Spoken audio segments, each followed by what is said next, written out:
Go. Welcome back to Case of the Sunday Scaries. I'm Elyse, but before I start today's episode, I wanted to take a moment to share something a bit personal. This week, I received some really shocking news about someone who is a part of my life, and it just has me reflecting a lot. So to honor that life, and with World Mental Health Day being this week, I just want to take a minute to remind you that you are loved, truly. You have worth, you are not a burden, and that you are irreplaceable. So if you're struggling, please know you are not alone. There are people who care about you, who are ready and waiting to help carry your sorrows with you. If you need someone to talk to, please call 988 and speak to someone to get connected to resources in your area. You've heard me say it before, and I'm going to keep saying it. You are deserving of getting the help that you need. Whew. Well, I need to change the subject to something a bit lighter, so I'm just going to say #what's in the rug. And if you're confused at that statement, let me tell you what had me literally glued to my phone, refreshing it more than when I'm waiting for my Postmates order. My TikTok algorithm was clearly doing its thing because it brought me to a lady's page named Katie Santry. Katie lives in Ohio, and she'd been experiencing some weird things in the house that they had moved into somewhat recently. Her computer was broken when no one was in the room, like literally came off the table. And things were not where she left them. There's just some real spooky stuff going on. And so she starts posting all of this to TikTok. And she's thinking her house may be haunted. This house was not a new build. It's been around for quite a few generations before they ever moved in. So perhaps there was some grumpy past resident just showing off, like, this is my house, not yours. But Katie and her hubs decide they need some privacy in their new home, and they're going to build a fence. Now, personally, I would be a little bit more concerned about having privacy in my home from the ghost that is literally breaking my stuff, but that's neither here nor there. They're going to be putting in a fence, and so of course they need to dig holes for the posts. They're digging, everything is going great, until about 2 feet down, they find a buried rug. Being a true crime girly herself, Katie is not thinking like, oh, look, buried treasure. She's thinking, I've heard this story before. I know what could be in that rolled up buried rug. And the TikTok crime comment crew, try to say that 10 times fast, tell her, listen, you got to call the police. At least have them check it out. If God forbid it's actually something terrible, you don't want to accidentally contaminate any possible evidence. Well, at least that's what I was commenting to her. The police come out, and she is filming this whole thing live. They're taking a look around, and it's pretty obvious they're thinking this is pretty suspect.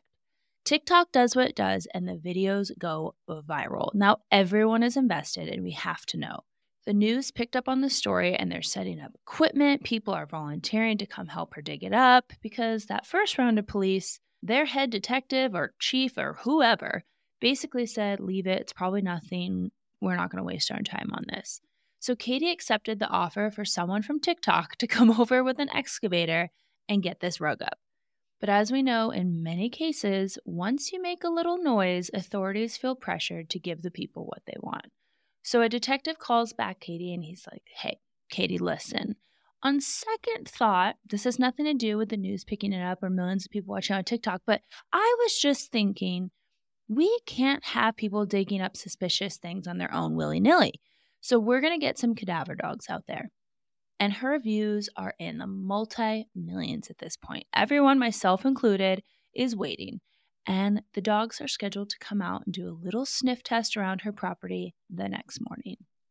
At this point, I have to think Katie's probably thinking, this is great for the views. I never expected this. But this can't be real, right? It's probably nothing. We have all tried to self-soothe by telling ourselves, it's probably nothing. But as she is live the next morning, Katie's face visibly drops and her eyes begin watering because both of the dogs alert right on top of the hole. Now, these are cadaver dogs. They are trained to only respond to the scent of human decomposition. And the police are like, oh, shit. We are going to need a crime scene crew out here to figure out what's going on with this rug. Stat. On TikTok, people are commenting that they think the ghost of the person buried in her backyard was just trying to get her attention, trying to get Katie to solve their murder. And it's spooky season, so heck, I'm even buying into the possibility of something supernatural playing Sherlock Holmes and casting Katie as their Dr. Watson to help solve their own murder. We are all invested. So after the worst night of sleep ever for poor Katie and her family, the police come out, the crime scene trucks come out, the news is live streaming this whole thing, and Katie is peeking through her blinds, updating TikTok on the progress. They have it tented, and now it's time to dig. On this podcast, we're all friends, right? So I am going to hope that you're not going to tell on me because I work from home most of the time. And this day, I got zero work done because I was watching this whole thing unfold. I was refreshing my TikTok, waiting for the update to come, hour by hour. And folks, we got an answer. It turns out there was no body in that rug. They did take the rug out for testing, and I think everyone did a collective sigh of relief for Katie and her family, and quite frankly, their ability to not lose every bit of equity in that home, because how would she ever resell that home that almost publicly became a murder house? But here's where I'm a bit confused, and I wonder if this story is really over. They did take the rug, but these dogs are so highly trained, and they were brought out separately of each other, and they both alerted at the same spot. Why? So then it got me thinking, what if there is blood or human samples on that rug of some kind, and with the mud and the dirt and all that stuff, it wasn't very obvious. She said she even called the previous owners to find out if they had buried any pets out there. So if that wasn't the case, why did the dogs alert to decomposition? And why are things being moved around her house without explanation? I just don't think this is the end of the story. But if you are watching this like me, I want to hear your theories because the story has not had such a grip on my attention in quite a while. Not since the case we are going to be covering today. Before we get started on today's episode, if you like true crime and hearing me tell you all these stories, do me a favor and hit the subscribe button. If you're watching on YouTube, hit the bell for notifications about new episodes. And please rate and review this podcast. It really helps more than you know. If you're feeling extra generous, go ahead and share this episode with a friend because they're either going to thank you or blame both of us for their nightmares. We are fully into spooky season, but this particular case, my God, it's the thing of absolute nightmares. We have a haunted house. We have a deranged game of dress up, a serial killer in the making, and a crime I had never heard of before, called frogging. No, that isn't someone addicted to the arcade game Frogger, although great game. It's someone who secretly lives in someone's home without their consent or knowledge. Today we're covering The Boy in the Walls, Daniel LaPlante. Never heard of him? Well, buckle up, kiddies. This story will have you scared of every creak and every noise in your house.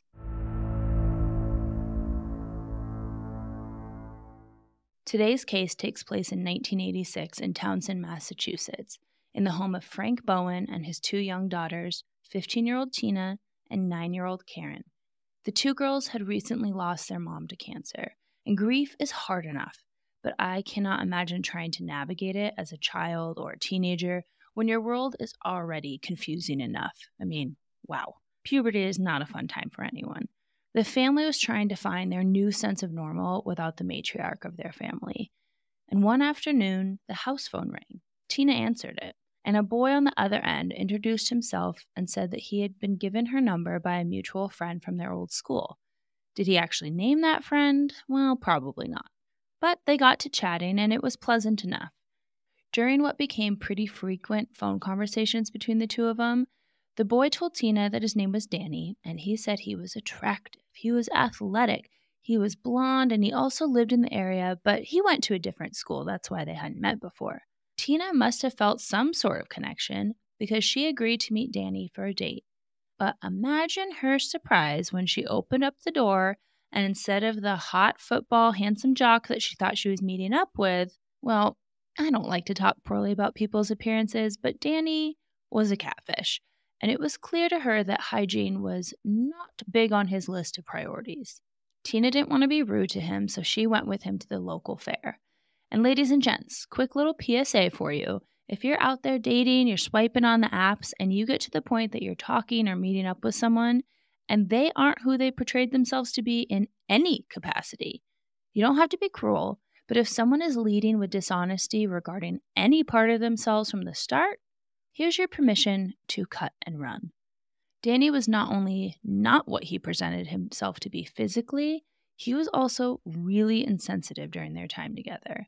Tina had told Danny about her mother's recent passing, and I get it. When you share something heavy like that, sometimes people don't know what to say. They get a bit awkward or they pull out all those cliche phrases. They're in a better place. Nah. I get all of that. But Danny was asking questions that would be so upsetting. He didn't ask how Tina was feeling now. No. He wanted to know how and what she felt the exact moment her mom passed away. He even had the nerve to ask Tina if her mom had suffered, how she had suffered, and for how long. Tina must have had more restraint than I do because I personally had a sister pass from cancer, and if anyone, especially a practical stranger, asked me those questions, I would probably end up with assault charges. They only spent about an hour together because after that line of questioning, Tina made an excuse and returned home and probably did her best to forget about the strange encounter with Danny. Like I said, Tina and her sister were really grieving their mother, and perhaps in an attempt to seek some closure or connection with her in some way, they got the brilliant idea to perform a seance, or at least try, and they were going to use a Ouija board to try to connect with their mom. Have any of you ever used a Ouija board? Honestly, I don't know if it's because of all the talk of demons and spiritual warfare I was told in the church growing up, or maybe it's just my fear of the unknown. But I would never mess with one of those things. I just wonder when you're opening up to the possibility of something supernatural happening, even if it's something so innocent like these girls were wanting to do. They just want to find a way to talk to their mom. But if you're open to that, are you also opening yourself up to dark supernatural stuff? I really don't know. I don't think I could ever personally use one of those things. Anyways, Tina and Karen sat in their basement trying to get in touch with their mother. But as you might imagine, nothing really happened, and the girls, probably really disappointed, headed off to bed. The sisters may not have gotten in contact with their mother that night, but they seem to have awakened something far more sinister. That night, as the girls were sleeping, they woke up to a repeated knocking on their bedroom wall. They thought, this is it. This is their mom trying to communicate with them. And their seance, it worked. So they sat upright on their beds and they kept asking the spirit of what they believed to be their mother questions. And their questions were even being answered in the form of knocks. 1 knock for yes, 2 for no, that sort of thing. I can't imagine how comforting it must have felt that night to think after watching their mom slip away from them that they had found a way to still communicate with her. So the next night, and the night after that, and the night after that, when the knocks sounded, the girls were all too happy to stay up all hours of the night talking to the spirit of their mom. And what started out sweet soon began to take a turn. The girls started noticing that things were missing around the house. Not only that, but things were being moved inside of the home. Items left on a table 1 minute would be scattered across the floor when they returned to the room. Lights were flickering on and off in rooms where no one was.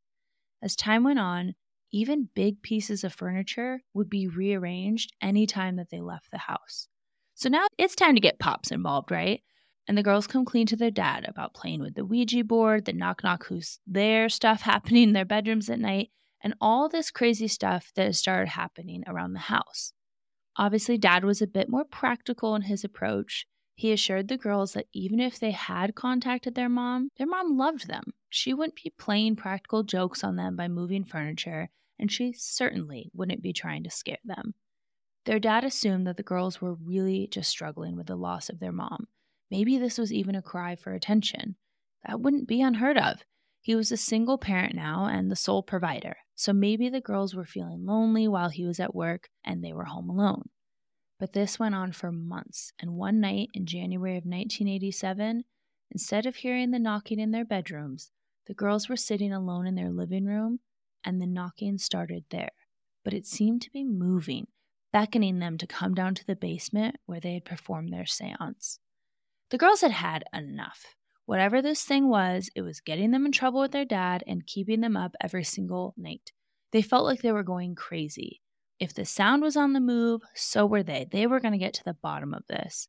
I don't know how they were this brave, but they armed themselves with a kitchen knife and they followed the sound of the knocks down to the basement.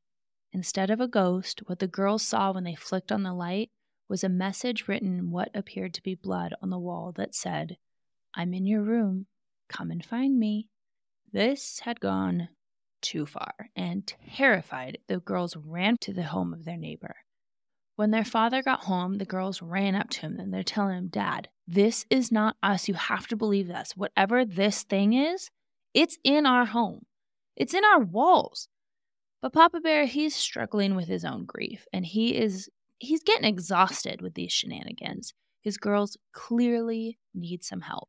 And he does what any good parent would do. He signed them both up for counseling, hoping that this would help them with their grief and stop them from destroying his house. And it worked because things were quiet for a while. And I'm sure the dad assumed that the counseling was doing the trick. The girls are finally sleeping through the night, and they're not pretending to be ghostly interior decorators anymore. That was until one day, with their father out of the house, Tina heard the familiar knocking sound coming from her bedroom. She grabbed her sister's hand, and together they entered the bedroom to see yet another message scrawled across her wall in blood red. "I'm back. Find me if you can." Again, the girls probably left the house screaming and in tears, running over to their neighbor, who's thinking, what in the heck is going on with this neighbor's house?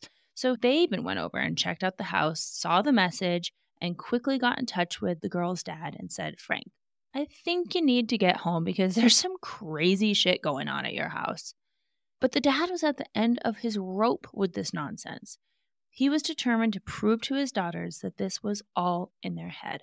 So Frank storms into the house, ready to get to the bottom of it, but the moment he stepped inside, he froze. The furniture inside the home had been moved. Items were scattered all over. There was such a bigger mess than what the girls and the neighbor had mentioned seeing in the home, which meant someone had been in the home while the girls were over at the neighbor's. He slowly made his way to Tina's room, and as he pushed open the door, he saw "Marry Me" scrawled across his daughter's bedroom wall. I can only imagine that at this moment, his blood ran ice cold. But as Frank scanned the room, what he saw next was something straight out of a nightmare. In the corner of his daughter's room stood a young man. And if that wasn't scary enough, he was dressed in Frank's dead wife's clothing, her wig and her makeup. Remember, she had cancer, so she was wearing a wig. He was wearing all of it. I would have peed my pants. But it got worse because as he's taking in this sight, and wow, what a sight, he noticed that in the boy's hand was a hatchet. Before Frank could even react, the boy lunged at him with the hatchet raised, and they struggled for a moment, but the boy managed to get loose, and then just like that, the boy bolted and vanished into thin air. 1 minute he's there coming at him dressed like his wife, and the next, he's gone, like he was never there to begin with. What the actual hell is going on? Frank obviously calls the police and probably apologized to his daughter, and after they identified that the messages were written in ketchup, not blood, they continued their search of the house. Behind Tina's dresser in her bedroom was a hidden crawl space. When the police opened the hatch to enter the crawl space, inside was Daniel LaPlante, the boy that conned Tina into going on a date with him the summer before. He was placed under arrest, and the police did a thorough search of the house, and it was clear that Daniel wasn't just breaking in to terrorize the family. Daniel had been living in the walls of their house. The crawl space where they found him had been tunneled out between the walls to different areas of the house, and he had drilled peepholes through the home so he could watch Tina wherever she went in the home. So who is this boy that has been hiding in their walls, tormenting these girls for months? Daniel LaPlante was born in 1970 in a small town in Massachusetts. While we don't know every detail of his early life, I do know that it was a traumatic one. Daniel's father was evil, and his home was not a safe place for him. His dad abused him in every way that you can abuse a young boy on a regular basis throughout his life. I always say that we can have sympathy for the young kid who experienced all this and the damage that was done to his spirit and his psyche after years of this type of abuse is unimaginable. I wish someone had stepped in to help or that he had told someone. Unfortunately, there was just not many people he could have told even if he wanted to. Daniel was always the odd kid out, and as you can imagine, he struggled in school and was very socially awkward. Because making friends wasn't exactly Daniel's strong suit, when he got to high school, things just got worse. In fact, the school staff became so concerned about Daniel that they referred him to a psychiatrist. Now, let's just call it like it is. Most teenagers are pretty self-absorbed, right? They're hyper aware of how they look, how they act, and what others think of them. But not Daniel. It was like he was going out of his way to avoid the basics of hygiene, of everything. It wasn't that he just didn't fit in. He didn't even try. The school probably thought maybe, just maybe, if we get him some help, his school experience and his life in general might turn around. And this really could have been Daniel's chance. It could have been the moment where he finally confided in someone about the abuse happening in his home. It could have been what changed the entire trajectory of his life, and we wouldn't be talking about him on this episode. But it wasn't, because the psychiatrist who was entrusted with Daniel's care was also a predator. For the next year, every time Daniel sat down for a session, he wasn't just meeting with a doctor, he was being assaulted. Now make no mistake, Daniel had a horrific childhood, and I hope there's not one listener that can even empathize with his situation. Every single person who should have been there to give him stability, to care for him, or just show him a shred of human decency, they all abused him. But what they didn't know was they were also shaping Daniel into what he would become. And what he would become, well, we'll get to that, because Daniel was not just the boy who hid in the walls and traumatized a family. Oh no, it got so much worse. During his teen years, Daniel began breaking into people's homes. At first, it was honestly just for the thrill of getting inside, peeking about a bit. But soon, he started stealing things, and when that didn't excite him anymore, Daniel would break in and move items around, not in an overly obvious way, but just enough to make the homeowner feel like someone had been in their home, just enough to make them second-guess themselves. Daniel took gaslighting to another level, because he wasn't doing it with words. He wasn't saying, that's not what happened in that argument. You said this, you did this, and the person's going, what in the heck is going on? No, he was gaslighting these homeowners with household goods. They were all thinking they were going crazy. Now, clearly, living in the walls of someone's home is a bit of an escalation to breaking in and rearranging furniture. But Daniel had become obsessed with Tina. I think she kind of represented for a while through their phone conversations a bit of normalcy, and he clung on to that feeling and to her in the most unhealthy way possible. So now that Daniel is in custody, everyone should be able to breathe a sigh of relief. Maybe this would be Daniel's chance to finally get the help that he needed. But no, because believe it or not, they let him out of juvenile detention that very same year, in October, no less. And I'm all for reforming inmates when it's possible, but let's get real with each other for a second. When someone's gone through years and years of abuse with absolutely zero positive adult role models, it's going to take way more than a couple of months to unpack that kind of damage. And sure, if we're being technical, Daniel didn't physically cause harm to anyone. Emotional harm, yeah, checks all those boxes, but he didn't physically hurt anyone. But what do they think would have happened if it had been Tina that walked into that room while he was holding a hatchet? You don't need a crystal ball to figure out where that situation was headed, and I will never understand how someone can try to hurt another person with a deadly weapon nonetheless and just get a slap on the wrist. I mean, if you attempt it and get caught before your plan is complete, shouldn't you still face the same consequences as if your plan came to completion, if you get my drift? But no, not in our system, because right in time for spooky season, the spookiest kid on the planet was back on the streets and back in people's homes.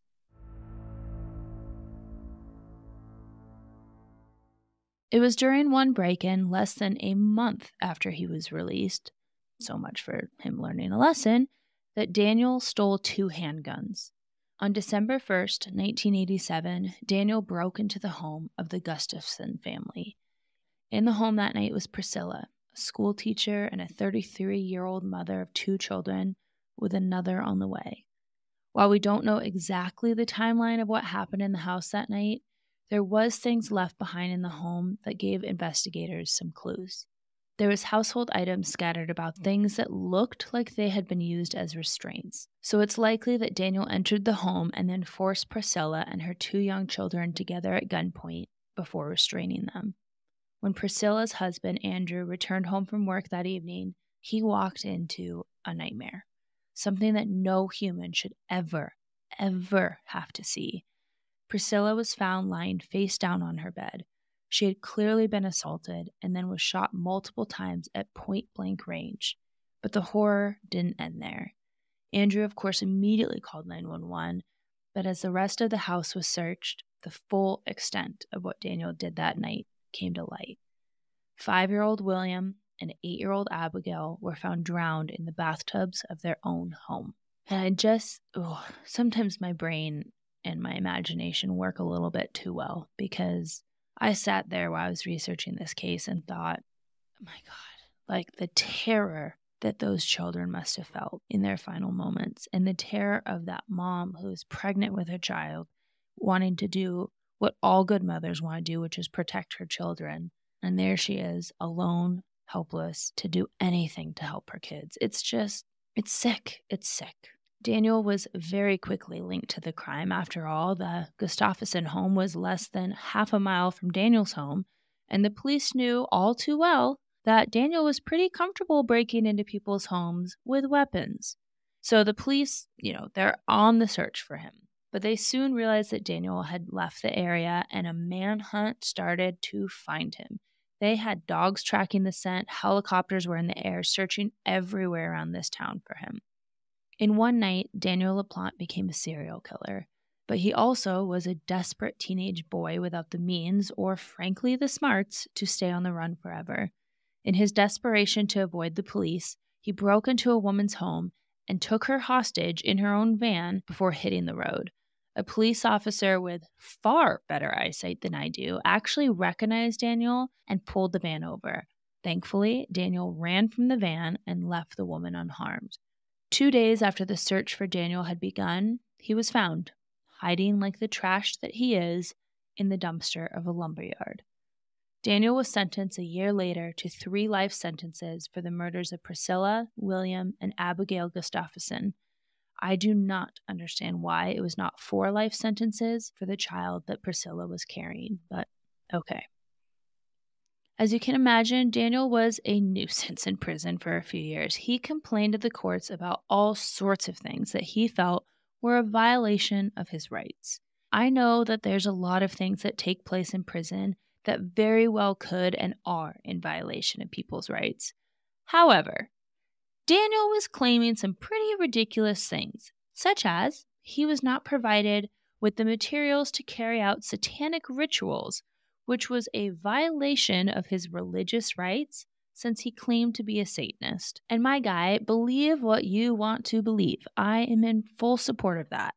As long as it doesn't hurt anyone else, go for it. But when we're talking about religious rights, generally it's that people have time to pray. They have access to religious texts. And I don't know anything about being a Satanist. I truly don't. So forgive my ignorance here. But I have to imagine that he was asking for some pretty absurd items to perform these rituals of his.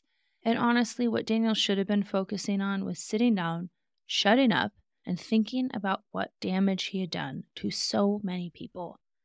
There was a law passed not too long ago, stay with me here. If you were a juvenile that had been sentenced to life terms, even if that crime was for murder, you could ask for parole after 30 years, even if your original sentence was imprisonment without the possibility of parole.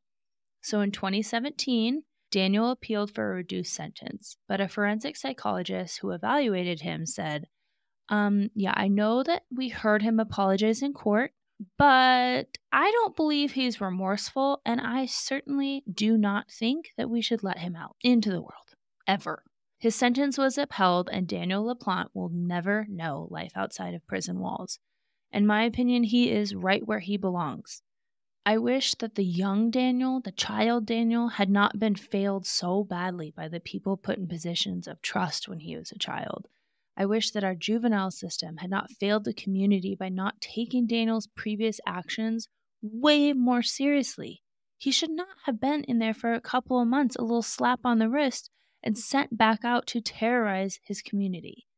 Perhaps if just one, or even better, both of those things had never happened, then the Gustafsson family would never have met such a tragic fate.